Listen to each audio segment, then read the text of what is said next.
Academic doctors usually have some time set aside for research. I trained at MD Anderson, and depending on what your breakdown was when you signed your initial contract or you had a revised contract, usually 2 to 3 days a week are spent doing some form of research, whether that's wet lab. A lot of people do clinical research, all things of that nature. So they usually have a lot more time devoted to research. There's an academic component. But the other days, like the on-treat days, the consult days, follow-up days, are very similar. They just usually have fewer.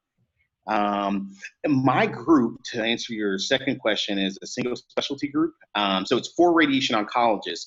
But because we're private, we don't really get the luxury of saying, oh, I only want to see head neck patients, or I'm a breast specialist, I'm going to see just breast patients. We usually see everything. So the cases are pretty well split in our group. We do have some docs in the group that kind of like to see certain things, but we're basically comfortable treating all things.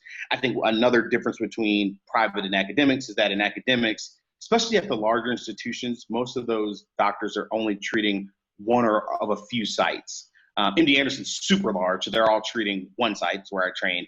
But in other institutions, they're treating at least 2 to 3 sites. So that's a big difference between the two. But we do interface with many other specialties. We basically kind of have to be an expert on everything. I think that's one thing that's key about radiation is you do have to know a lot about a lot, because you have to be adept what the neurosurgeons know, what the urologists know, what the gynecologic oncologists know, medical oncologists know. So it's a lot to know.